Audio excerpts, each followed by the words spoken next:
اعوذ باللہ من الشیطان الرجیم بسم اللہ الرحمن الرحیم واتخذ اللہ ابراہیم خلیلا صدق اللہ العظیم وصدق رسولہ النبی الکریم ان اللہ وملائکتہ یصلون علی النبی یا ایہا الذین آمنوا صلوا علیہ وسلموا تسلیما اللہم صل علی سیدنا و مولانا محمد معدن الجود والکرم وآلہ وبارک وسلم۔ تمام تعریفیں حمد و ثنا اللہ تعالیٰ جل مجدہ الکریم کے لیے۔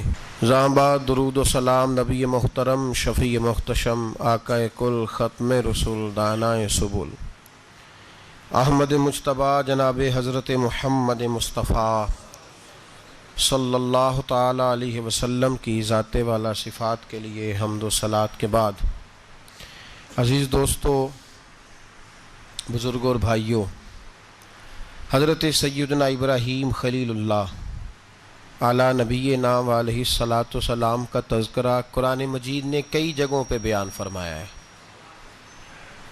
نبی پاک صلی اللہ تعالیٰ علیہ وسلم نے ارشاد فرمایا ہے کہ میں ملت ابراہیم پہ ہوں۔ حضرت ابراہیم علیہ الصلاۃ والسلام کے سیرت کو، سوانح کو، ان کی زندگی کے واقعات کو قرآن مجید نے متعدد مقامات پہ بیان کیا ہے۔ انبیاء کرام علیہم السلام 1,24,000 کم و بیش ہوئے، لیکن دین اسلام میں نبی پاک علیہ السلام کی امت میں جو مقام حضرت ابراہیم کا ہے وہ بس انہی کا ہے۔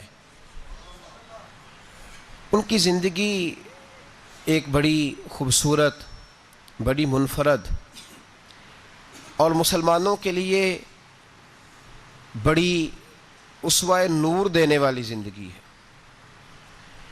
نبی پاک صلی اللہ علیہ وسلم نے فرمایا میں اپنے باپ حضرت ابراہیم کی دعا بن کے دنیا میں آیا ہوں۔ اور پھر محبوب پاک سید عالم صلی اللہ تعالی علیہ وسلم نے اپنی امت میں بھی جناب ابراہیم کے طریقے کو جاری رکھا۔ صحابہ نے قربانی کے بارے میں حضور سے پوچھا ما ہذہ الاضحیہ، یا رسول اللہ صلی اللہ علیہ وسلم یہ قربانی کیا ہے؟ تو فرمایا سنت ابیکم ابراہیم، یہ تمہارے باپ حضرت ابراہیم کا طریقہ ہے، یہ تمہارے باپ حضرت، حالانکہ قربانی نبی پاک صلی اللہ علیہ وسلم کا بھی طریقہ ہے، لیکن فرمایا تمہارے باپ حضرت ابراہیم کے ذکر کو باقی رکھا۔ اللہم صلی علی محمد وعلی آل محمد کما صلیت علی ابراہیم وعلی آل ابراہیم، ان کے تذکرے کو باقی رکھا دین کے اندر۔ حضرت ابراہیم بڑی امتیازی شان والے نبی ہیں، بڑی امتیازی شان والے۔ رب کریم کا وہ دوست جس نے کوئی چیز بچا کے نہیں رکھی، ہر شے ہی اپنے رب کی بارگاہ میں پیش کر دی۔ چند چیزوں سے انسان کو بڑا پیار ہوتا ہے، گھر اسے بڑا پیارا ہوتا ہے۔ وہ بڑا خوبصورت ہوٹل، 5 سٹار ہوٹل میں رہا، وہ اسلام آباد گیا، کسی سفر پہ گیا تو بڑے اعلیٰ قسم کے اس کو کھانے ملے، بڑی چیزیں ملی، لیکن کبھی دائیں کروٹ کبھی بائیں کروٹ۔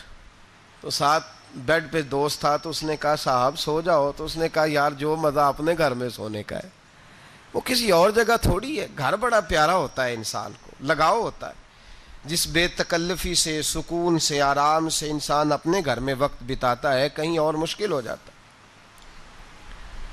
دوسرا، انسان کو اولاد بڑی پیاری ہوتی ہے، بڑی عجیب شے، نہ ہو تب بھی بڑا دکھ ہے، اور ہونے کے بعد بھی اس کی بڑی آزمائشیں، یہ بڑی ایک میٹھی چیز ہے۔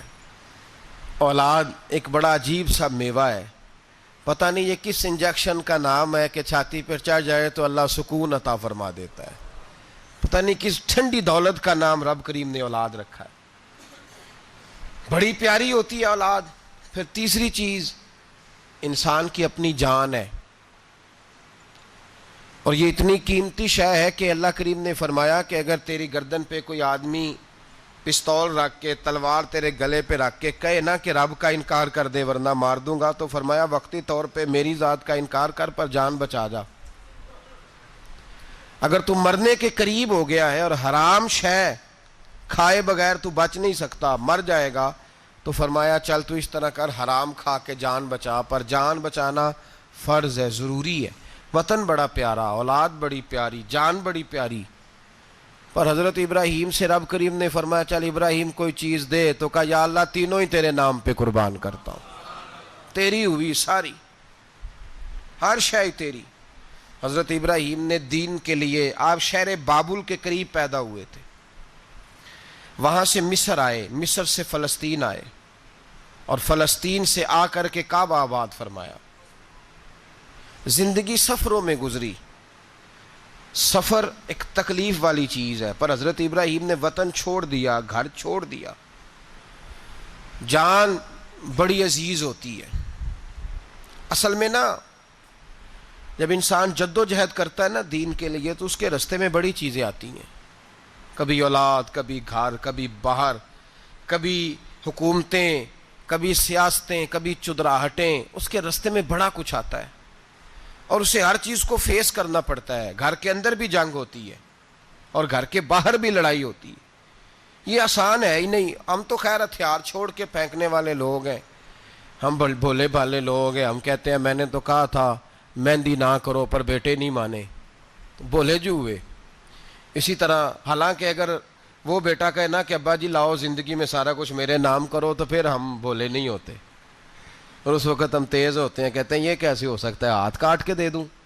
اس وقت نہیں. دین کے معاملے میں بولے ہوتے ہیں. بیٹا بد مذہب کے پاس جا رہا ہے تو اس وقت ہم بولے بھالے ہیں، کوئی عرض نہیں.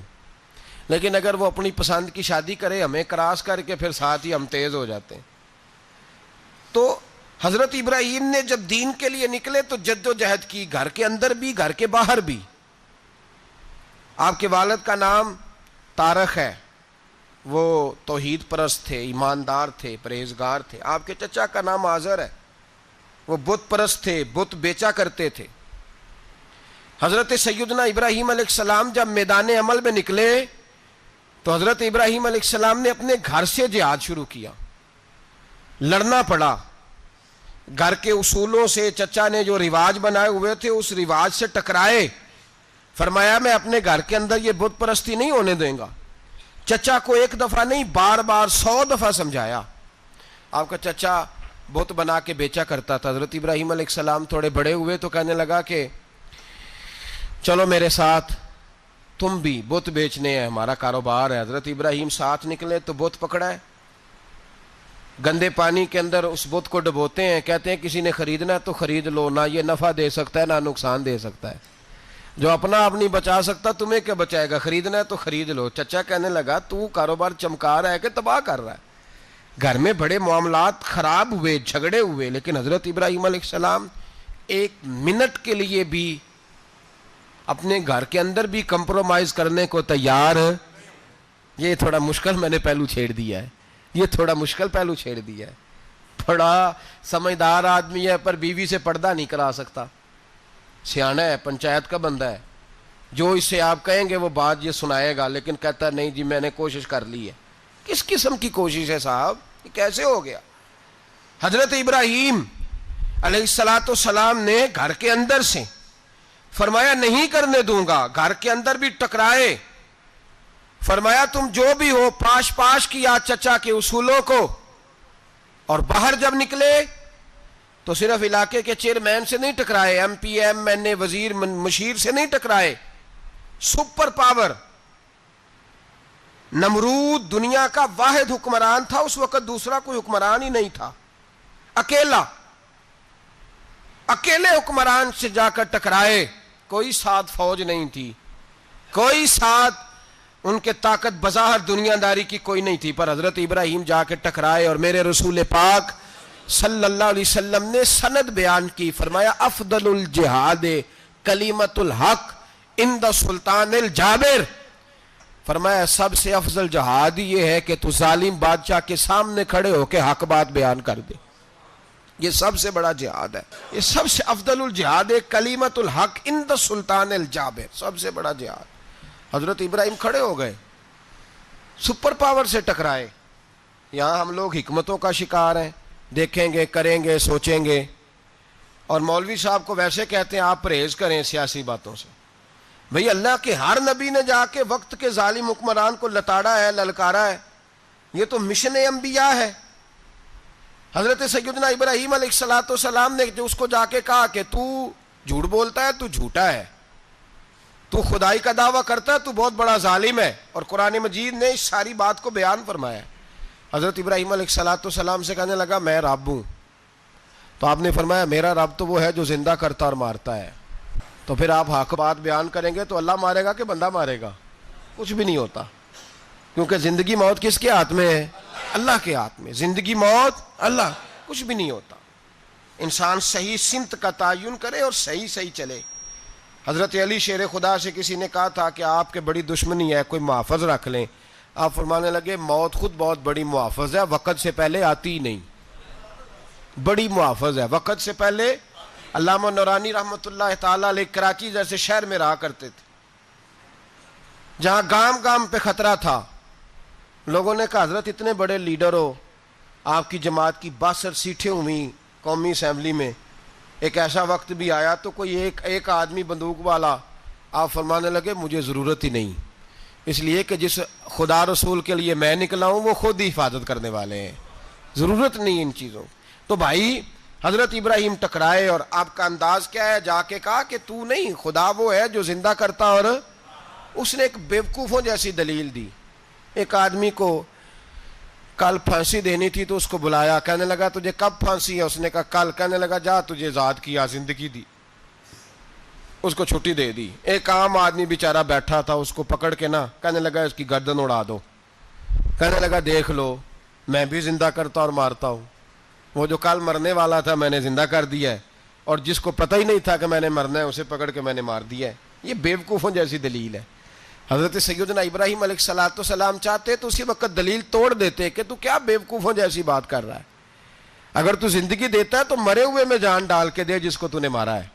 لیکن حضرت ابراہیم نے دیکھا کہ بیوقوف ہے, بیوقوفوں سے بحث نہیں ہوتی, دلیل بدل لی جاتی ہے, ان کی عقل کے مطابق بات کی جاتی ہے. حضرت ابراہیم فرمانے لگے میرا رب وہ ہے جو سورج مشرق سے نکالتا ہے اور مغرب میں غروب کرتا ہے. تو اگر رب ہے تو تو مغرب سے نکال کے مشرق میں غروب کر. فبہت الذی کفر, کافر لاجواب ہو گیا, اس کے پاس اس چیز کا کوئی جواب نہیں تھا. علامہ اسماعیل حقی نے خوبصورت فقرہ لکھا ہے, خوبصورت جان ڈال دی ایک جملہ کہہ کے. حضرت سیدنا علامہ اسماعیل حقی رحمۃ اللہ علیہ فرمانے لگے چونکہ نمرود بیوقوفوں جیسی باتیں کر رہا تھا, اگر وہ یہ کہہ دیتا نا کہ میں سورج کو نکالتا ہوں مشرق سے, میں غروب کرتا ہوں معاذ اللہ مغرب میں نکالتا ہوں, تو آپ اپنے رب سے کہیے کہ وہ مغرب سے نکال کے مشرق میں غروب کرے. علامہ اسماعیل حقی فرماتے ہیں رب کریم کی آواز قدرت تھی, مالک حضرت ابراہیم علیہ السلام کے اس, اگر وہ کہہ دیتا اور حضرت ابراہیم دعا کر دیتے تو رب کریم نے فرشتوں کو تیار بٹھایا ہوا تھا. فرمایا اگر یہ کہہ دے میرے خلیل سے کہ سورج مغرب سے نکال کے مشرق میں غروب کرنا ہے تو تیار رہنا, جس طرح خلیل کہیں گے ویسے ہی کر دیں گے. واتخذ اللہ ابراہیم خلیلا, ابراہیم ہمارا دوست جو ہوا, جیسے کہے گا ویسے کر دیں گے. حضرت سیدنا ابراہیم علیہ السلام کی باتوں کا جب جواب نہ دے سکا, دلیل نہیں بندہ دیتا, پھر لڑائی کرتا ہے, پھر جھوٹے موٹے اعتراض کرتا ہے. دلیل ختم ہوتی ہے تو لوگ ذاتیات پہ اترتے ہیں, کہتے ہیں یہ کھانستا صحیح نہیں, دیکھتا صحیح نہیں. دلیل ختم, اب ذاتیات پہ اترے, کہنے لگے مجھے پتہ چلا ہے کہ یہ فلانی جگہ گیا تھا تو وہاں جا کے اس نے اس طرح کیا ہے. پھر لوگ ذاتیات پہ اترتے ہیں, جب دلیل کا جواب دلیل سے نہیں دے پاتے پھر ذاتیات پر اتر کر حملے کرتے ہیں.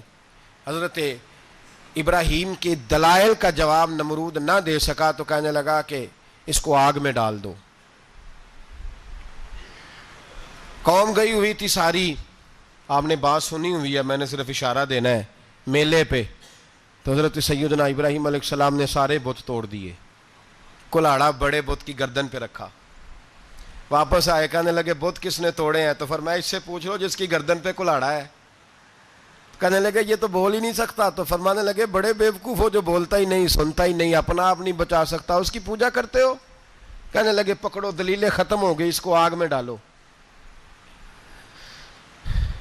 بہت بڑی حویلی 45 فٹ مربع پہ مشتمل ایک حویلی بنائی گئی اور 45 فٹ اونچی. مختلف روایات، علامہ اسماعیل حقی کہتے ہیں کہ 3 مہینے تک نمرود نے کہا کہ اس کے اندر لکڑیاں ڈالو. لوگ پوچھنے لگے کتنی دنیا جلانی ہے؟ کہنے لگا بندہ تو ایک جلانا ہے، پر بندہ بڑا تگڑا ہے، ایک بندہ. 3 مہینے لکڑیاں ڈالی گئیں. اور لوگوں کی جو تہمات ہوتی ہیں نا وہ بڑی عجیب ہوتی ہیں. تہمات میں نے بڑی تفصیل سے رمضان المبارک میں گفتگو کی تھی. بدشگونی، تہمات لوگ لیتے ہیں. اس وقت بھی لوگ تہمات کا شکار ہو گئے. عقیدہ بگڑ جاتا ہے تو وہ عجیب و غریب باتیں کرنے لگتا ہے. تہمات کا شکار ہو گئے. بیبیاں نظر مانتی، میں بیمار ہوں، اگر صحیح ہو گئی تو اتنے من لکڑی دوں گی حضرت ابراہیم کی آگ جلانے کے لیے. ایک عورت لے کے جا رہی ہے لکڑیاں، تو ایک نیک دل آدمی نے اس سے پوچھا کہاں جا رہی ہو؟ کہنے لگی میں نے منت مانی تھی تو حضرت ابراہیم علیہ السلام کو معاذ اللہ جلانے کے لیے لکڑیاں لے کے جا رہی ہوں. تو وہ رب کریم کے بندے کہنے لگے تو ڈھونڈتی رہے گی، تجھے وہ جگہ ملے گی نہیں. وہ بی بی کئی مہینے گھومتی رہی، جگہ ہی نہیں ملی جہاں لکڑیاں ڈالنی تھی، ماری گئی. تہمات کا شکار ہوئے بہت سارے لوگ. تہمات کا بھائی، تہمات دین کے اندر منع ہے. تہمات دین میں کوئی نظر ماننا، کوئی کسی بزرگ کے مزار پہ جا کے سالے ثواب کے لیے کوئی چیز ماننا، یہ تو درست ہوا. لیکن غیر شرعی نظریں مان لینا کہ میں آگ کے گرد چکر لگاؤں گا، میں جناب وہاں جا کے یہ والا تماشا کروں گا، میں دھاگا باندھوں گا، میں رسا کاٹوں گا، میں وہاں گندے اور سے پانی پیوں گا، ان کی شریعت اجازت؟ یہ تہمات ہیں، بدشگونی ہے. دین میں ان کی کوئی گنجائش. آپ نظر ماننے سے پہلے بھی کسی عالم سے رابطہ کریں کہ میں منت مانگنے لگاؤں تو کیسے ماننی چاہیے، اس کا طریقہ پوچھیں. ایسے ہی غلط چیز کی منت تھوڑی مان لی جائے گی. بہرحال آمدام برسر مطلب حضرت ابراہیم کے لیے آگ جلائی گئی. 45 فٹ اونچی آگ ہے. پرندہ بھی اوپر سے گزرتا ہے تو نیچے گر جاتا ہے جل کے. اتنے دن لگا کے آگ جلائی گئی. اب حضرت ابراہیم کو جلایا جانے لگا ہے. یہاں تو موجیں ہیں نا، جو کسی ادارے کا سربراہ ہے اس کے لیے موج ہے، کسی جگہ آفیسر بن گیا تو موج ہے، پیر صاحب کے لیے موج ہے، علامہ صاحب کے لیے موج ہے، خطیب صاحب کے لیے موج ہے. جلنا کس کو پڑتا ہے؟ وہ علی کوئی نہیں رہا اللہ ماشاء اللہ. وہ لوگ گزر گئے جو تکلیفیں سہ کے کام کرتے تھے، گزر گیا زمانہ. حضرت سیدنا ابراہیم علیہ السلام کو جلایا جانے لگا ہے تو اب اتنی بڑی آگ ہے تو ڈالیں کیسے؟ شیطان نے تجویز دی کہ منجنیق بناؤ. منجنیق، بڑے بڑے بانس باندھ کے ان کے نیچے رسا باندھو. وہ جس طرح جھولنے کے لیے جھولا بنایا جاتا ہے، اس طرح ایک منجنیق پرانے زمانے میں اس میں پتھر رکھ کے پھینکے جاتے تھے دشمنوں پہ. وہ منجنیق بنائی گئی کہ دور سے حضرت ابراہیم کو پھینکیں گے. ہاتھ حضرت ابراہیم کے باندھ دیے، پاؤں مبارک باندھ دیے. پوری زمین پہ ایک نام لینے والا خدا کا، اور اس کو آج رسیوں میں جکڑا ہوا ہے. جب پھینکا جانے لگا نا آگ میں، حوریں رونے لگیں، فرشتے تڑپنے لگے، اے اللہ یہ کیا ہونے لگا ہے؟ ایک تیرا خلیل اور وہ بھی آگ میں. فرمایا جاؤ جا کے اس سے کہو اگر تمہاری مدد لیتا ہے تو اسے بچاؤ. ہوا کا فرشتہ آیا، کہا ابراہیم اگر تو کہے. او بھائی، ان چیزوں کو کہانی سمجھ کے نہ سنا کریں، یہ داستان نہیں، یہ وہ طریقے ہیں جو ہمارے رسول نے ہمیں اپنانے کا حکم ارشاد فرمایا ہے. جو عقیدے، یہ وہ نظریات ہیں جو ہمیں اوڑھنے کو کہا گیا. اپنے رب کریم کی رضا پہ راضی رہنے کے یہ وہ خوبصورت مواقع ہیں صوفیاء نے جن کو بنا کر سمجھا کر ہم تک پہنچایا ہے. یہ ہے اہل طریقت کی باتیں. وہ کہتے ہیں یار جس حال میں رکھے راضی رہنا ہے. حضرت ابراہیم علیہ السلام کو پھینکا جا رہا ہے، فرشتہ آیا، اے اللہ کے خلیل اگر حکم دو تو اتنی ہوا چلاؤں کہ نمرودی جل جائیں سارے، آگ ان پہ پھینک دی جائے. آپ نے فرمایا تو جا، تجھ سے مجھے کوئی کام نہیں.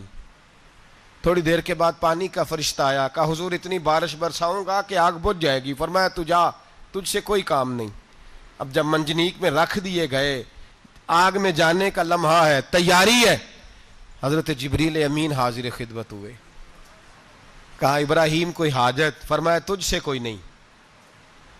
کہا چلو مجھ سے نہیں تو رب کریم سے ہی بات کر لو، مجھے پتا ہے میں چھوٹا ہوں، آپ مجھ سے مدد کیوں لوگے، رب کریم سے ہی بات کر لیں. تو حضرت ابراہیم کہنے لگے جبریل یہ بتا، رب کو نہیں پتا اس کا خلیل کس حال میں ہے؟ اسے نہیں پتا میں کس حال میں ہوں؟ میرے ہاتھ بندے ہیں، پیر بندے ہیں آگ میں، اسے نہیں پتا؟ بتایا تو اسے جاتا ہے جسے خبر نہ ہو۔ تو اگر اسے پتا ہے تو اگر وہ جلانے پہ راضی ہے تو میں بھی جلنے کو تیار ہوں، میں تیار ہوں۔ اسے کہو ٹھیک ہے۔ حضرت سیدنا ابراہیم علیہ السلام کو منجنیق میں ڈال کے جو پھینکا آگ میں، یا نار کونی بردم و سلاما علی ابراہیم، اللہ نے فرمایا اے آگ میرے ابراہیم پہ ٹھنڈی بھی ہو جا اور سلامتی والی بھی ہو جا۔ حضرت ابراہیم کو 2 فرشتوں نے بٹھا دیا زمین پہ، پھول کھلے ہیں، کونپلیں مہک رہی ہیں، کلیاں خوشبو دے رہی ہیں۔ حضرت ابراہیم نے سر سجدے میں رکھ دیا، سبحان اللہ والحمد للہ ولا الہ الا اللہ واللہ اکبر۔ حضرت ابراہیم اللہ کی تسبیح پڑھنے لگے، رب کریم کا شکر بجا لانے لگے۔ نکلے وہاں سے، کچھ دن گزر گئے، نکلے، حکم ہو گیا ابراہیم علاقہ چھوڑ دو۔ حضرت ابراہیم علیہ السلام وہاں سے نکل کے مصر آئے، چچا کے پاس ٹھہرے۔ انہوں نے اپنی بیٹی جناب سارہ کا نکاح کر دیا۔ کچھ آگے بڑھے تو ایک ظالم بادشاہ سے ٹکرائے، اس نے ایک شہزادی، ایک بادشاہ کی بیٹی قید کی ہوئی تھی، جناب ہاجرہ نام تھا، ان کو قید سے چھڑا کے ساتھ لائے۔ حضرت لوط علیہ السلام بھی ساتھ، یہ 4 لوگوں کا قافلہ چلا، فلسطین میں جا کے پڑاؤ ڈالا، گھر بار چھوڑا، تبلیغ شروع ہوئی۔ حضرت ابراہیم کے گھر میں 2 خواتین ہیں، ایک آپ کی بیوی ہیں، ایک حضرت ہاجرہ ہے، اولاد کوئی نہیں، بڑا میوہ ہے میٹھا۔ گھر وہی آباد ہوتا ہے جس میں بچے روتے ہیں، گھر ہوتا ہی وہ ہے جس میں بچوں کی چنچناہٹ ہوتی ہے، بھن بھناہٹ ہوتی ہے۔ حضرت ابراہیم نے ایک بچہ روتے ہوئے دیکھا تو آنکھوں میں آنسو آئے، کہنے لگے ربی حب لی من الصالحین، یا اللہ مجھے بھی نیک اولاد عطا کر دے۔ حضرت سارہ نے سن لیا، کہنے لگی ابراہیم شاید میرے بطن سے تو آپ کو نصیب نہیں، ہاجرہ سے نکاح کر لو۔ جناب ہاجرہ سے نکاح ہوا۔ اللہ تو بڑا بے نیاز ہے، رب کریم نے حضرت اسماعیل جیسا خوبصورت بیٹا عطا فرمایا۔ بیٹا کالا سیاہ بھی ہو تو سینے کی ٹھنڈک ہوتا ہے، پر یہ تو وہ بیٹا ہے جس کی پیشانی میں نور محمدی چمکتا ہے صلی اللہ علیہ وسلم۔ حضرت سیدنا اسماعیل علیہ اتنے خوبصورت، اب جس بیوی کے ہاں بیٹا تھا، بیٹھنا اٹھنا بھی زیادہ اس کے پاس، آنا جانا بھی اس کے پاس، توجہ ادھر ہو گئی۔ جناب سارہ رشک کرنے لگی، ایک دن کہنے لگی اسے چھوڑ آ جنگل میں، وادی غیر ذی زرع، مکے کے پاس۔ بھائی ایک بیٹا عالم دین بنا لو، کہنے لگا روٹی کہاں سے کھائے گا؟ تیرے 5 بیٹے ہیں، کو حافظ قرآن بنا، کہتے روٹی کہاں سے کھائے گا؟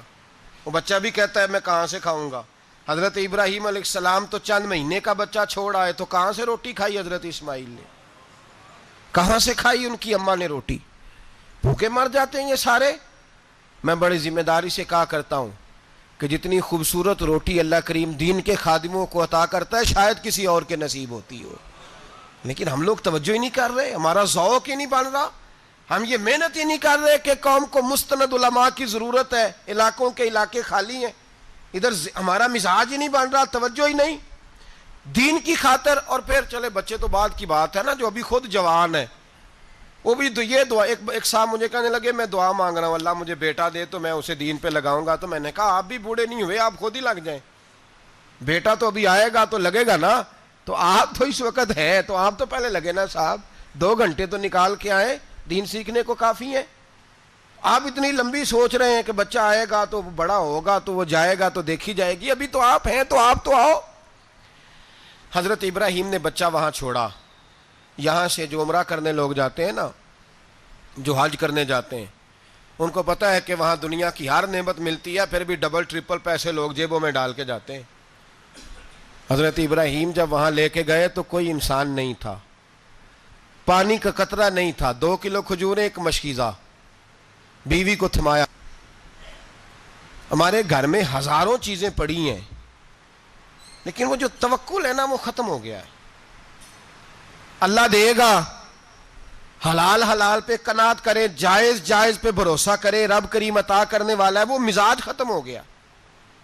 حضرت سیدنا ابراہیم علیہ السلام 2 کلو کھجوریں، ایک مشکیزہ پانی کا دے کر کے، اور وہاں بٹھایا آپ نے اپنے بچے کو اور اپنی زوجہ جناب ہاجرہ کو، اور بٹھا کر کے واپس پلٹنے لگے تو حضرت ہاجرہ سلام اللہ علیہ نے آواز دی، کہا ابراہیم کس کے سہارے پہ چھوڑ کے جا رہے ہو؟ جہاں آب زمزم کا کنواں ہے نا، جو لوگ گئے ہیں جنہوں نے صفا مروہ کی صحیح کی ہے، صفا مروہ سے باہر نکلے نا، سرکار کی ولادت کا مقام ہے، اس جگہ پہ آب زمزم کا کنواں تھا، وہاں حضرت سیدنا ہاجرہ کو بٹھایا، کوئی چیز نہیں، کوئی درخت نہیں، کوئی کھیت نہیں، کوئی پانی نہیں، کوئی کنواں نہیں، وہاں بٹھایا اور بٹھا کر کے نکلنے لگے تو جناب ہاجرہ فرمانے لگی ابراہیم کس کے سہارے پہ چھوڑ کے جا رہے ہو؟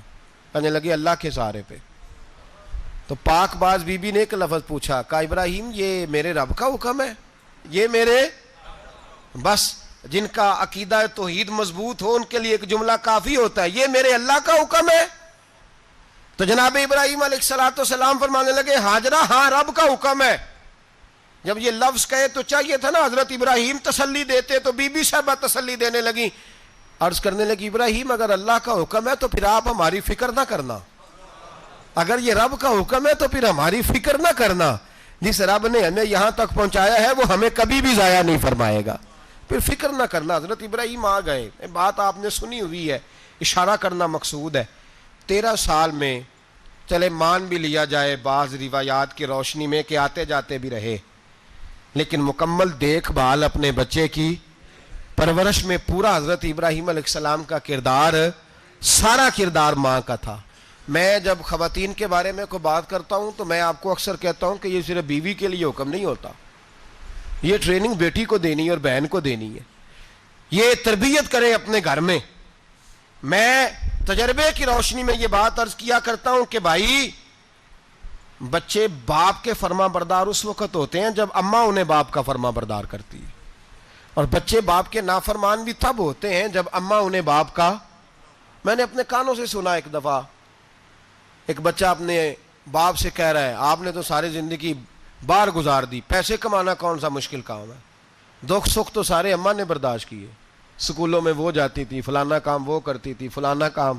اب یہ سوچ اس کی ذاتی تو نہیں، یہ اس کو دی گئی ہے، اور اگر اس کو یہ سوچ دے دی جائے کہ اماں کہے کہ میں تو اپنوں میں رہی ساری زندگی، میں نے تو اپنوں میں وقت گزارا، اور تیرا باپ تو کئی دفعہ جنازے بھی نہیں پڑھ سکا، اس نے تو ماں باپ ایسے دفن کر دیے، وہ اگر یہ سوچ فراہم کرے تو پھر بچہ باپ کا فرما بردار ہوتا ہے۔ اور یہ والی روایتیں ہم بیوی کو سناتے ہیں، حالانکہ کس کو سنانی چاہیے؟ بولیے، بہن اور بیٹی کو، بہن اور بیٹی کو سنائیں یہ باتیں، ان کو سمجھائیں تاکہ آگے جا کے وہ جو گھر ترتیب دیں وہ گھر بڑا عمدہ اور نکھرا ہوا ہو۔ حضرت سیدنا ابراہیم 13 سال کے بعد آئے، چونکہ گھر میں اللہ تبارک و تعالیٰ کی دوستی کا چرچا تھا، اللہ تبارک و تعالیٰ کی محبوبیت کا غلبہ تھا۔ 13 سال کے بعد فلما بالغ معہ سعیا، بیٹا جب اتنا بڑا ہوا کہ سال چلنے لگا تو حضرت ابراہیم نے اپنے بیٹے کو بلا کے کہا بیٹا مجھے خواب آئی ہے، میں تجھے ذبح کر رہا ہوں، تیری کیا رضا ہے؟ تو حضرت اسماعیل کہنے لگے یا ابت افعل ما تؤمر، ابا جی اللہ جیسے حکم دیتا ہے میرے ساتھ ویسے ہی کریں، جیسے اللہ حکم دیتا ہے ویسے ہی، بولیے، ویسے ہی کریں۔ حضرت ہاجرہ کو کہا کہ ایک دوست نے دعوت کی ہے تو وہاں جا رہے ہیں، بی بی مطمئن ہے، تفصیلات کی ضرورت نہیں، ختم بات، اعتبار ہے، مطمئن ہو گئی۔ شیطان پیچھے سے آیا اماں کے پاس، ذرا تھوڑی دیر کے لیے تصور جمائیے، یہاں تو پڑوسن آ کے کوئی بات بتا دیتی ہے خاوند کے بارے میں تو کئی مہینے جھگڑا جاری رہتا ہے، پڑوسن محلے دار۔ شیطان نے آ کے بتایا لفظ کیا ہے؟ کہا حضرہ تمہیں پتہ ہے کہاں جا رہے ہیں؟ کہا دوست کی دعوت میں۔ تو کہنے لگے دوست کون ہے؟ رب کریم، اور ابراہیم کا خیال ہے کہ اس رب نے مجھے حکم دیا ہے کہ میں ذبح کروں۔ تو حضرت ہاجرہ کہنے لگی کبھی باپ بھی بیٹا ذبح کرتے ہیں؟ تو شیطان کہنے لگا ان کا خیال ہے کہ ان کے رب نے حکم دیا ہے۔ تو جناب ہاجرہ فرمانے لگی اگر رب نے حکم دیا تو پھر تو مجھے شیطان لگتا ہے، تو مجھے شیطان لگتا ہے۔ کہا کیا مطلب؟ فرمانے لگی اگر رب کریم کا حکم ہے تو میرے پاس ایک اسماعیل ہے، اگر 1000 بھی ہوتے میں سارے اللہ کے راستے میں پیش کر دیتا، دے دیتی، مالک کا ہی تو ہے سارا کچھ، اسی کا ہے، اس میں لیت اللہ کی کیا گنجائش؟ حضرت سیدنا ابراہیم علیہ السلام نے بیٹے کے حلق پہ چھری رکھ بھی دی اور چھری چلا بھی دی، رکھ بھی دی، اور وہ تو اللہ کریم نے فرمایا یا ابراہیم قد صدقت الرؤیا، ابراہیم تو نے خواب سچا کر دکھایا، وہ قیامت تک تیرا نام رہے گا۔ حضرت ابراہیم نے وطن بھی دیا، جان بھی دی، بیٹا بھی، اللہ کریم نے دمبے دیے، فرمایا یہ فدیہ ہے، اب یہ قربانی قیامت تک حضرت ابراہیم کے طریقے کے مطابق جاری ہے. حضرت ابراہیم بہت بڑے مہمان نواز تھے, بہت بڑے. آپ جب مصر میں قیام تھا تو بڑے بڑے لمبے چوڑے لنگر پکتے تھے, لوگ آیا جایا کرتے تھے, بڑا تفصیل کے ساتھ کھانا ہوتا تھا. مہمان نوازی آپ کی خاص صفت مبارکہ ہے. ہمارے ہاں بھی مہمان نوازی ہوتی ہے امیروں کی, بلکہ اب تو مہمان نوازی اس طرح کی ہے کہ کل تیری میرے پاس دعوت ہے اور پرسوں میری تیرے پاس ہے. وہی امیروں میں وہ چکر رہتا ہے, پارٹیاں دوست ایک دوسرے کو ڈالتے ہیں, تیری طرف پارٹی تیری طرف. اور اسی انداز میں اب یہ عید آئے گی نا, ٹکا پارٹیاں ہوں گی جگہ جگہ. اور لوگ سوال پوچھنے لگے ابھی سے, کہتے ہیں قربانی کا کتنا گوشت گھر رکھنا جائز ہے, قربانی کا کتنا گوشت گھر رکھنا جائز ہے؟ سارا ہی جی. اس لیے فریزر لے لے, فریج سے نہیں کام چلے گا. سارا ہی جہاز گھر رکھنا سارا ہی جائز ہے, رکھ لیں. او خدا کے بندے, قربانی وہ بندہ دیتا ہے جو سارا سال ہی گوشت کھاتا ہے. صحیح کہہ رہا ہوں؟ قربانی صاحب نصاب صاحب استطاعت بندہ دیتا ہے نا, تو وہ سارا سال ہی گوشت, تو سارا گھر میں رکھنا بھی جائز ہے, لیکن سارا دے دینا بھی. تو جو آ رہی ہے اس پہ کیوں توجہ کرتے ہو, جو دوسرا جائز ہے اس پہ کیوں نہیں عمل کرتے؟ سارا تقسیم کر دیں, بات ختم ہوئی. یقین کریں, محرم میں جا کے دوست ٹیلی فون کر کے سوال پوچھتے ہیں, کہتے ہیں صاحب سنا ہے قربانی کا گوشت محرم میں کھانا جائز نہیں. میں کہ نہیں, ربیع الاول چ بھی جائز جے, رجب رمضان تک کھاؤ, کوئی بندہ نہیں منع کرتا. اس لیے کہ کسی کو دینا تو پسند ہی نہیں. یا پھر اس میں سے جو خاص چیزیں ہیں وہ اپنی فریج میں, اور باقی جو ہے وہ دوسروں کے لیے. یہ کیا طریقہ ہے ہمارا؟ اور اسی پہ عمل ہے. اللہ تبارک و تعالی ہمیں سمجھنے کی توفیق عطا فرمائے. حضرت ابراہیم بہت بڑے مہمان نواز تھے. صرف قربانی نہیں دیتے تھے, سارا سال بہت سارا لنگر, بہت سارا کھانا پینا, بہت ساری چیزیں جاری رہتی تھیں. اور جتنے غریب لوگ تھے فلسطین کے, ان کو پتا تھا کہ حضرت ابراہیم علیہ السلام کا لنگر جاری ہے. فلسطین میں جب آپ کا قیام تھا, ایک دفعہ ڈھیروں مہمان آ گئے اور کھانے کو کوئی چیز نہیں. حضرت سارہ اور جناب ہاجرہ دونوں اس وقت موجود تھیں. وہ کہنے لگی ابراہیم بہت سارے مہمان آ گئے ہیں تو کیا کریں؟ جناب سارہ کہنے لگی کس طرح کر کے ان کی مہمان نوازی کرنی. اور حالات یہ ہیں کہ قحط پڑا ہوا ہے فلسطین میں, مصر میں, دور دراز علاقوں میں.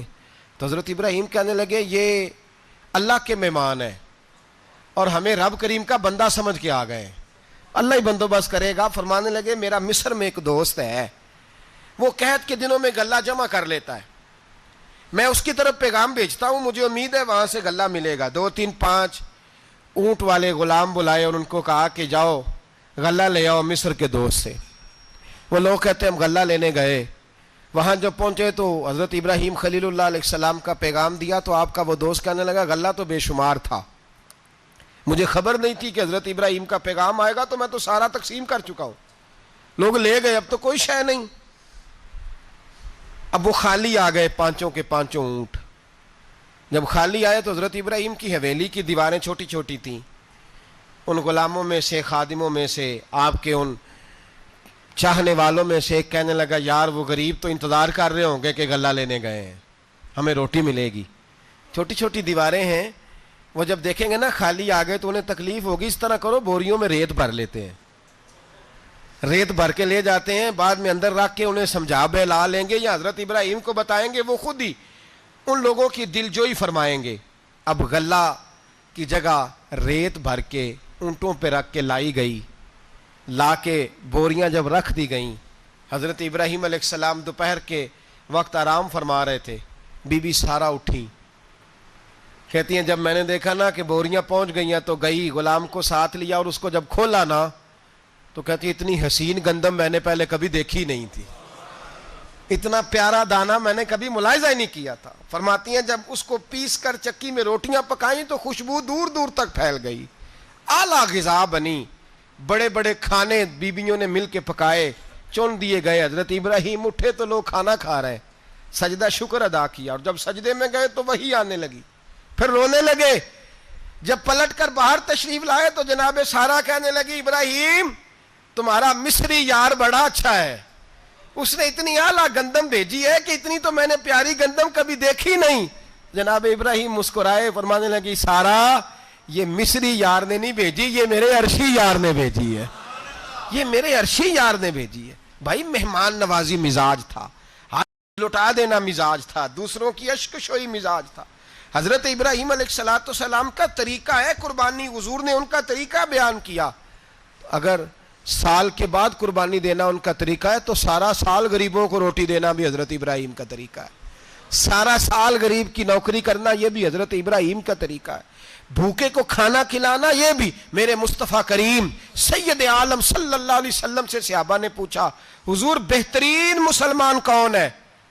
بہترین مسلمان؟ تو حضور نے فرمایا جو سلام لینے میں پہل کرے اور غریب کو روٹی کھلانے میں سب سے اچھا ہو، وہ بہترین مسلمان ہے، زبردست مسلمان۔ ہمارے ہاں دعوتیں ہوتی ہیں تو امیروں کی، افطاریاں ہیں تو امیروں کی، اور میرے مصطفیٰ کریم علیہ السلام نے فرمایا بدترین دعوت ہے جس میں امیر بلائے جائے غریب نہ بلائے جائے، وہ بدترین دعوت حضرت ابراہیم کا طریقہ رہا، ساری زندگی مہمان نوازی۔ اور دوسرا ان کا مزاج تھا، اللہ سے پیار ہو گیا تھا نا، جب رب کریم سے محبت ہوتی ہے نا اور محبت کا احساس ہوتا ہے دل میں، پھر سجدے لمبے ہوتے ہیں۔ عام آدمی تو نماز بھی نہیں پڑھ سکتا، جس سے خدا سے محبت ہوتی ہے وہ تہجد بھی نہیں چھوڑ سکتا۔ وہ یہ محبت کی بات ہے نا، جس کو پیار ہوتا ہے اس کی تہجد بھی ہے، اس کی اشراق بھی ہے، چاشت بھی ہے، اس کے عمرے بھی ہیں، اس کے حج بھی ہیں، اس کے بار بار کعبۃ اللہ کے دیدار بھی ہیں۔ یہ محبت الہی ہے، جوش مارتی ہے۔ ان لوگ سجدہ کرتے ہیں تو اٹھتے ہی نہیں، اللہ کے بندوں سے پیار کرتے ہیں اللہ کی۔ حضرت ابراہیم کو رب کریم سے اتنی محبت تھی، اتنا پیار تھا کہ وہ آپ کی زندگی کے ہر پہلو سے چھلکتا تھا۔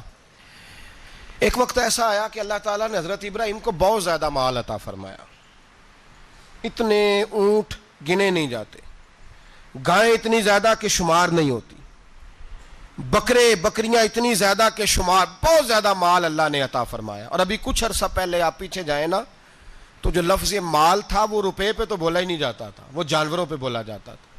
بہت زیادہ مال اللہ نے دیا، بکریاں، گائیں، اونٹ، بیل، بڑا کچھ۔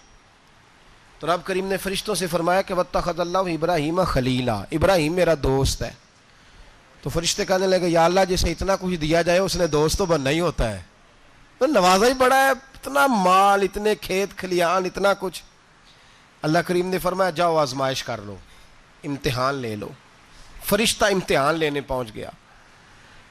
حضرت ابراہیم کے جانور چر رہے ہیں چراگاہ میں، حضرت ابراہیم بھی ہیں، غلام بھی ہیں، بہت بڑا ریوڑ ہے، آپ تشریف فرمائیں۔ ایک فرشتہ آیا تو کھیت میں چھپ کے بیٹھ گیا اور بلند آواز سے کہنے لگا سبحان اللہ والحمد للہ ولا الہ الا اللہ واللہ۔ یہ تسبیح بڑی پسند ہے، محبوب نے ان کی فضیلت بیان کی۔ اب وہ حضرت سیدنا ابراہیم علیہ السلام کھڑے تھے تو وہ کھیت میں بیٹھ کے تسبیح پڑھنے لگا، سبحان اللہ والحمد للہ ولا الہ الا اللہ۔ حضرت ابراہیم کہنے لگے یہ میرے رب کا نام کون لے رہا ہے؟ بڑی اس کی میٹھی آواز ہے، بڑی، کون ہے؟ ڈھونڈنے لگے، گھومتے گھومتے اس کے پاس چلے گئے، فرشتہ انسانی شکل میں، تو میرے رب کا ذکر کر رہا تھا؟ اس نے کہا میں ہی کر رہا تھا۔ فرمانے لگے یار ایک دفعہ پھر نہیں کرتا؟ تو کہنے لگا ابراہیم پہلے تو میں اپنی مرضی سے کر رہا تھا، تو کہتا ہے تو پیسے لگیں گے، پیسے ہیں تو کر دیتا ہوں۔ حضرت ابراہیم کہنے لگے بول تو کیا لے گا؟ میرے اللہ کا ذکر سنانے کا کیا لے گا؟ کہنے لگا جتنی بکریاں آپ چرا رہے ہیں ساری دے دے تو میں اللہ کا ذکر سنا دیتا ہوں۔ اور آپ نے فرمایا بس جا تیری ساری ہوئی، میرے رب کا ذکر سنا۔ اور پھر شروع ہو گیا سبحان اللہ الحمد للہ ولا الہ الا اللہ واللہ اکبر۔ حضرت ابراہیم علیہ السلام کیف میں یار پھر ذرا سنا، نہ علماں وچ پھسا سانو، تو یار دی گل سنا سانو، ذرا دوبارہ سنا۔ پھر سنایا، ایک دفعہ پھر کہا، فرشتہ کہنے لگا بس جی آپ کے پیسے پورے ہو گئے۔ حضرت ابراہیم کہنے لگے چل ایک دفعہ اور سنا۔ کہنے لگا پیسے لگیں گے، تو کیا لے گا؟ کہنے لگا گائیں بھینسیں ساری میری۔ فرمایا بس یار اتنی قیمت، تو سنا صحیح، سارا کچھ ہی تیرا۔ پھر شروع ہو گیا سبحان اللہ والحمد للہ ولا الہ الا اللہ واللہ اکبر۔ گائیں دے دیں، بھینسیں دے دیں، وہ ذکر سناتا ہے۔ حضرت ابراہیم کبھی مچلتے ہیں، کبھی روتے ہیں، کبھی آہیں بھرتے ہیں، تو میرے رب کا نام لے رہا ہے، ذرا پھر سے لے۔ کیف جاری ہے۔ کہنے لگا بس بھائی۔ حضرت ابراہیم فرمانے لگے تو اور لے لے جو لینا ہے، مجھے ذکر سنا۔ اس نے کہا ابراہیم بکریاں میں لے چکا، گائے بھینسیں میں لے چکا، اونٹ رہ گئے، سارے لے لوں گا پھر ذکر سناؤں گا. فرمایا جا تیرا ہوا تو ذکر سناتا رہے, میں دیتا ہوں. دے دیا, کچھ دیر ذکر کیا تو اب خاموش ہو گیا. حضرت ابراہیم خلیل اللہ علیہ السلام فرمانے لگے ذکر سنا. کہنے لگا ابراہیم اب تیرے پاس دینے کو کیا ہے, ہر چیز تو میں لے چکا. آپ فرمانے لگے یہ گائے بھینسیں بکریاں چرانے کے لیے تجھے کوئی نوکر ملازم بھی تو چاہیے نا, تو اس طرح کر مجھے رکھ لے, میں روٹی نہیں مانگوں گا, کھانا نہیں مانگوں گا, تو اللہ کا ذکر سناتا رہنا, میں تیرے جانوروں کی نوکری کرتا رہوں گا. حضرت ابراہیم علیہ السلام نے جب یہ کہا نا, فرشتے کی آنکھوں میں آنسو آ گئے. تر دامنی پہ شیخ ہماری نہ جائیے, ہم دامن نچوڑ دیں تو فرشتے وضو کریں. فرشتہ رو پڑا اور کہنے لگا ابراہیم مجھے سینے سے لگاؤ, آپ واقعی اس قابل ہیں کہ اللہ آپ کو اپنا دوست بنائے, واقعی اس قابل ہے کہ رب آپ کو اپنا. حضرت ابراہیم علیہ السلام کا خدا سے محبت کرنے کا نرالا انداز. اور میرے بھائی یہی محبت انہیں میرے مصطفیٰ سے بھی تھی. ایک نبی گھر بنا رہا ہے, دوسرا بنوا رہا ہے. حضرت اسماعیل علیہ السلام پتھر اٹھا اٹھا کے لا رہے ہیں, جناب ابراہیم بنا رہے ہیں. جب خانہ کعبہ بن گیا تو کہنے لگے ربنا وابعث فیہم رسولا, اے اللہ اب اسے بسانے کے لیے اپنا آخری رسول بھی عطا فرما. نبی پاک فرماتے ہیں میں دعا ہوں حضرت ابراہیم کی. یہ قربانی حضرت ابراہیم کا طریقہ ہے. حضور نے اگرچہ نبی پاک کی اپنی سنت تھی, یہ بھی کہہ سکتے تھے سنتی و سنت ابیکم ابراہیم, میری سنت ہے اور تمہارے باپ ابراہیم کی سنت ہے. یہ نہیں فرمایا. جب صحابہ نے کہا قربانی کیا ہے, فرمایا سنت ابیکم ابراہیم, یہ تمہارے باپ ابراہیم کی سنت ہے. ہر صاحب نصاب پر قربانی واجب ہے. جو زکوٰۃ کا نصاب رکھتا ہو اس پر قربانی واجب ہے. یعنی ضروریات سے زیادہ اتنے پیسے جتنے پیسوں سے زکوٰۃ فرض ہوتی ہے, اتنے پیسے جس آدمی کے پاس قربانی سے پہلے پہلے آ جائیں اس آدمی پر قربانی کرنا واجب ہے. بکرا, چھترا, دمبا 1 سال کا یا دمبا 6 مہینے کا ہو پر اتنا بڑا محسوس ہوتا ہو کہ لگے کہ 1 سال کا ہے, اس کی قربانی ہو سکتی ہے. جانور میں کوئی عیب نہیں ہونا چاہیے, اتنا کمزور نہ ہو کہ ذبح جہاں اسے کرنا ہے وہاں وہ چل کے جا نہ سکے, اتنا کمزور جانور نہ ہو, اس کے اندر بظاہر کوئی اتنا بڑا نقص نہ پایا جاتا ہو, کانا نہ ہو, لنگڑا نہ ہو, کوئی اس کی ہاتھ نہ کٹے ہوئے ہوں, ایسا نقص جو واضح ہو. بکرا 1 سال کا, گائیں اور بھینس یہ 2 سال کی, اونٹ 5 سال کا. اب اس میں یہ ہے کہ ہمارے بہت سارے دوست چونکہ ہم دیہاتی لوگ ہیں تو پوچھتے ہیں کہ دوندا نہیں ہے تو چوگا نہیں ہے, تو یہ ہماری پنجابی کی اصطلاحات ہیں. پنجابی کی شریعت اسلامیہ نے سال بتائے ہیں, یہ تو ہم نے اپنی آسانی کے لیے یا دیہاتوں میں جو ماحول تھا اس طرح کا جانور لیں, خوبصورت جانور لیں.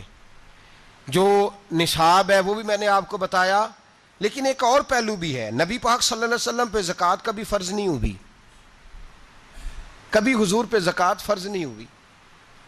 نبی پاک صلی اللہ علیہ وسلم کے پاس اتنا سرمایہ کبھی اکٹھا ہوا ہی نہیں کہ زکوٰۃ فرض ہو.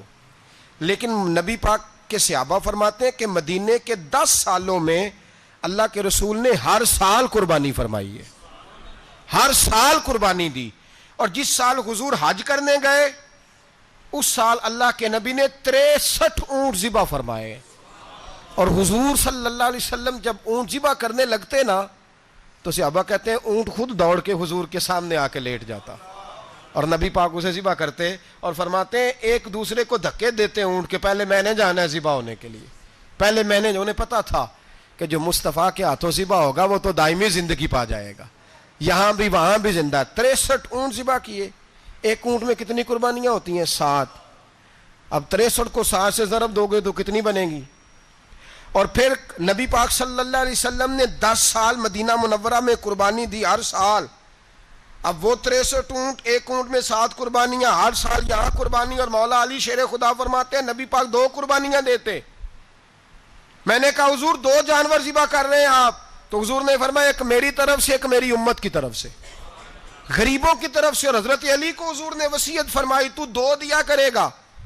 یا رسول اللہ صلی اللہ علیہ وسلم میں غلام ہوں, خادم ہوں. حضور نے فرمایا علی ایک تو نے اپنی دینی ہے, ایک میری طرف سے دینی ہے. 2 قربانیاں. مولا علی نے بھی ساری زندگی 2 قربانیاں دی. حضرت علی بھی مال کے نصاب نہیں تھے,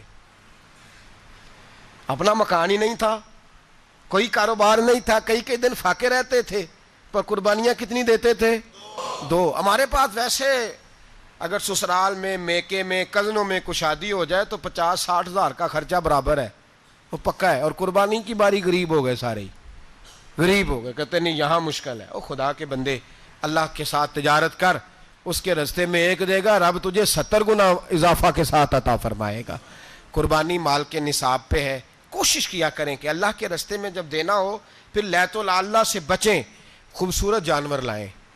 جن کو اللہ نے توفیق دی ہے ان کے لیے نصیحت ہے، جن کو اللہ نے توفیق دی۔ میں نے اپنے حضرت صاحب کو دیکھا ہے، وہ کہتے تھے کئی جانور اللہ نے بڑا نوازا ہے، کہتے ایک میرا ہے، ایک میرے ماں کا، ایک میرے باپ کا ہے، ایک میرے فلاں استاد صاحب کا، ایک میرے پیر صاحب کا ہے۔ یہ جانور غوث اعظم جیلانی کا نام کا دے رہا ہوں۔ اور پھر ایک بڑا خوبصورت جانور بندھا ہوتا اور حضرت خود ان کو چارہ ڈال رہے ہوتے، تو حضور یہ کیا ہے؟ فرمانے لگے یہ میں رسول اللہ کے نام پہ قربان کروں گا، یہ نبی پاک کے نام پر قربان کیا جائے گا۔ جن کو اللہ نے حیثیت دی ہے وہ کوشش کریں اپنے محبوب کی طرف سے بھی قربانی کریں، نبی پاک کے نام کی قربانی دے، خوبصورت سا جانور پیارا، پھر اس کی خدمت ہو، پھر اس کی قربانی دی جائے اور نبی پاک کے نام پر قربانی دی جائے۔ حضور نے خود وصیت فرمائی حضرت ابو بکر صدیق کو، قربانی بڑا حسین عمل ہے۔ اور میرے نبی پاک صلی اللہ علیہ وسلم نے ناراضگی بھی فرمائی، ذرا خوگر حمد سے تھوڑا سا گلا بھی سن لے۔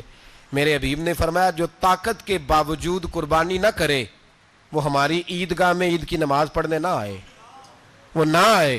اور یا رسول اللہ جو کرے گا، فرمایا قربانی کے جانور کا خون کا قطرہ بعد میں زمین پہ گرے گا، اللہ اس کے سارے گناہ پہلے معاف فرما دے گا، اللہ اس کے سارے گناہوں کو بخشے گا۔ قربانی کریں، خوبصورت انداز میں کریں، اللہ کی رضا کے لیے۔ بزرگوں نے لکھا ہے 3 حصے کرو گوشت کے، ایک گھر میں رکھو، ایک رشتہ داروں میں بانٹو، پڑوسیوں میں بانٹو، اور تیسرا فقط غریبوں کو دو۔ لیکن میں اکثر یہ سوچتا ہوں کہ ہمارے ہاں قربانی کرتا ہی وہ ہے جن کے گھر میں ہر جمعرات کو چھوٹا گوشت پکتا ہے، اور جن کے گھر میں ہفتے میں 3 دفعہ مرغی کا گوشت پکتا ہے، وہی تو قربانی دینے کے قابل ہوتے ہیں۔ تو وہ بھی اگر قربانی کے بکرے میں سے بھی تیسرا رکھنا چاہیں تو اجازت تو ہے، میں نے کہا سارا رکھنے کی بھی اجازت ہے، لیکن اگر آپ مہربانی کریں، کوشش کریں کہ یار ہم تو سارا سال ہی کھاتے ہیں، اور ہمارے ہاں جو گوشت تقسیم ہوتا ہے نا وہ بھی باری لگی ہوئی ہے، ادھر سے پلیٹ آئی تھی گوشت کی تو ادھر سے بھر کے چلی گئی، بھئی اس نے کی ہے، اس کو بار بار گوشت دینے کا کیا مطلب ہے؟ آپ یہ دیکھیں عزیزوں میں، رشتہ داروں میں، اور میں اگر تھوڑا سا آپ کی توجہ کرانے میں کامیاب ہو جاؤں تو سفید پوش لوگوں کو دیکھیں، کچھ سفید پوش ہیں، سفید پوش جن کے اوپر قرضے ہیں، بیماریوں نے جکڑ لیا ہے، گھر میں بڑے بڑے سخت مریض آ گئے ہیں، سفید پوش پہلے دیا کرتے تھے۔ آپ ان سے پوچھتے ہیں صاحب قربانی، تو بات کو ٹالتے ہیں، وہ کہتے ہیں سوچ رہا ہوں کوئی حصہ ڈال جائے، پردہ پوشی کرتے ہیں، کہتے ہیں کہیں حصہ رکھا ہوا ہے، پردہ پوش۔ اکثر وہ لوگ قربانی نہیں دے پاتے، اکثر دیا کرتے تھے اب نہیں دے پا رہے، کیوں؟ اس لیے کہ مشکلات ایسی آ گئیں۔ ان لوگوں کا خیال کریں، ان کے گھروں تک گوشت پہنچا کے آئیں، ان پر توجہ کریں۔ وہ سفید پوش آدمی کبھی ذکر نہیں کرے گا، کچھ تو ایسے ہیں جو خود پہنچ جاتے ہیں کہ ہمیں گوشت دیا جائے، لیکن کچھ سفید پوش ہیں لا یسألون الناس الحافا، اللہ فرماتے ہیں کچھ لوگ لپٹ لپٹ کے سوال نہیں کرتے، سفید پوشی کا بھرم رکھتے ہیں، کا مزاج نہیں۔ ان کی طرف دیکھیں، اپنے رشتہ داروں کو دیکھیں، خاص کر ان رشتہ داروں کو دیکھیں جن کا آپ کو پتہ ہے کہ غریب ہیں، مجبور ہیں، ان کے گھروں میں گوشت بھیجیں۔ غریب بیٹیوں، غریب بہنوں کا خیال کریں، اس طرف متوجہ ہوں، ان کے ساتھ اس نے سلوک کریں، اس طرف آپ لوگ خیال کریں۔ اللہ ہمیں سمجھنے کی توفیق عطا فرمائے۔